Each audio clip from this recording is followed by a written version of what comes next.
California, the fifth largest supplier of food to the world, is experiencing a serious issue.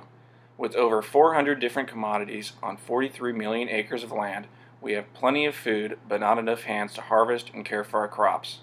While past immigration reforms have attempted to solve this particular problem, a complex dialogue which we often hear on TV has created many misconceptions. The agriculture industry is in need of seasonal workers for labor-intensive and tedious jobs that most American citizens do not want. In the past, agriculturalists have relied on migrant workers to fulfill this labor demand. Mexican migrant workers come to the United States for a few months to work, then return to Mexico.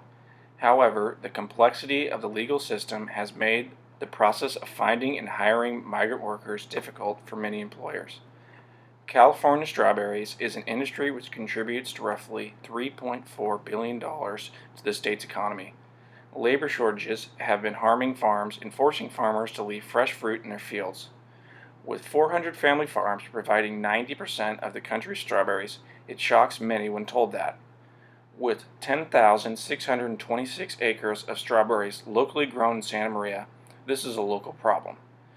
The California Farm Bureau did a study in Santa Maria which took 51 farmers who employ 8,927 farm labor workers. Out of the 51, 21 claimed they did not have enough labor to fulfill their needs. Another study showed that in 2012, 892 acres of farmland was not harvested, giving a $4.4 million loss to the This is state. not the first time agriculturalists have been faced with a labor shortage problem. Many U.S. growers feared World War II would bring labor shortages to low-paying agricultural jobs, and at the same time Mexican nationals were desperate for work and willing to work at much lower wages. This led to the creation of the Bracero program in 1942, which continued until 1964 when it was stopped due to the exploitation of the Mexican workers. Learning from the mistakes that occurred in the Bracero program and yet being pushed to address the labor demand for agriculture, a new policy was adopted, which resulted in the creation of H2-A work visa. To qualify for the H2-A work visa, the applicant must be a non-immigrant foreign worker. The worker can stay in the U.S. for up to 1 year, must be guaranteed minimum wage, transportation between worksite and living quarters, and housing. The biggest emphasis compared to the Bracero program was to focus on increasing employee rights.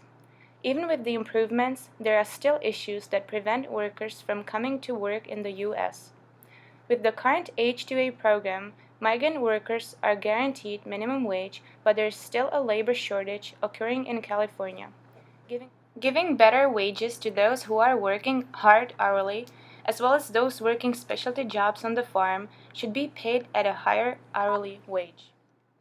Making a simpler and improved H2A program could increase the amount of workers that come to the United States each year to work in agriculture. Workers will be placed in areas of California where labor is needed most, like harvesting strawberries in Santa Maria. This will prevent immigrants from ending up in areas where there isn't enough work for them. When signing up for their visas, workers will be able to write down their skills on an application. This will allow the workers to get better pay based on their skills, as well as allow growers to get groups of workers with a wide range of different skills.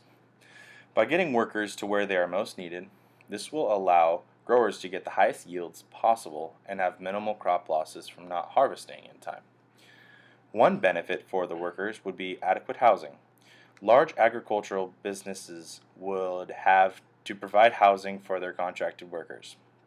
For smaller businesses that can't provide housing, labor contractors will be able to find local housing for the workers, and the company will pay an extra stipend in the workers' paychecks to help pay for living arrangements. Businesses will also be required to pay their contracted workers weekly. A direct deposit system will be set up that is overseen by the LWDA and the United Farm Workers Union. This direct deposit system will make it so workers are less worried about getting their pay and know that their pay is secure.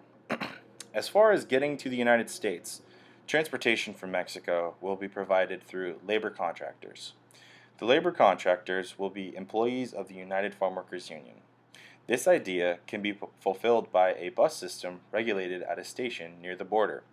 giving these folks who are wanting to work in the States a short-term contract to allow them to work for seasons of the year and crop availability. Now those who are deeply interested in making an honest wage have the ability to make it home to their families they are providing for. This gives them the peace of mind of not having to cross the border illegally, risking their lives each time. This alleviates from the coyote budgets who ransom those crossing the border, as well as the physical endeavor of crossing the border in general. In order to implement policy and regulations, government involvement is necessary. The State of California Labor and Workforce Development Agency, LWDA, is part of the executive branch in California's government. One main function of the LWDA is workforce oversight. Workforce oversight encompasses workers' compensation, wage and salary issues, prevailing wages, occupational safety and health, and labor enforcement task force. Granting the LWDA governmental oversight would keep the allocation of resources within the state level instead of the federal level. Giving the property rights to the state allows for the most efficient use of resources. The LWDA would also take responsibility for applying, as well as enforcing changes to the H2-A visas. To increase the attractiveness of farm labor work to immigrants, wages need to increase in order to account for the improving situations in Mexico.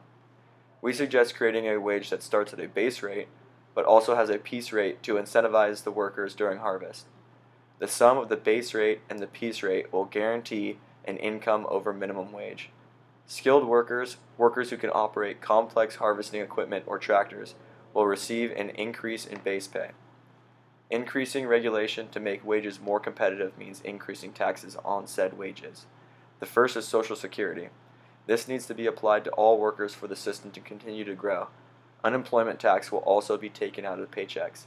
This should create an environment where guest workers are treated more like U.S. citizens and minimizes loopholes for employers to exploit cheap labor. Two important provisions the H2-A visa would provide to guest workers are adequate housing and transportation. Private firms are already buying housing units for workers. Traditionally, this has been difficult for farms as they are not in the housing and transportation markets. In May 2015, the Bonita Packing Company purchased the Budget Inn in Santa Maria. This is a 20-room motel that can accommodate up to 80 workers. These rooms will be used to accommodate seasonal field workers visiting on visa programs. Mandatory housing accommodations supplied by the labor contractor for the H2-A would allow for a steady supply of seasonal labor. The United Farm Workers Union, UFW, would be the third party between the farms and the workers. The UFW would work with the LWDA and farmers to establish the amount of visas needed. Currently, the allowable amount of H2-A visas for California is approximately 50,000. Given that California is the fifth largest supplier of food to the world, it is important to expand on the visas program to ensure that enough labor is supplied to farms for harvesting. Unionizing farm workers would allow for guest workers to obtain more benefits such as medical and knowledge of their rights. These changes would increase the attractiveness of farm labor, making it more appealing for guest workers while simultaneously alleviating the strong need for additional farm labor.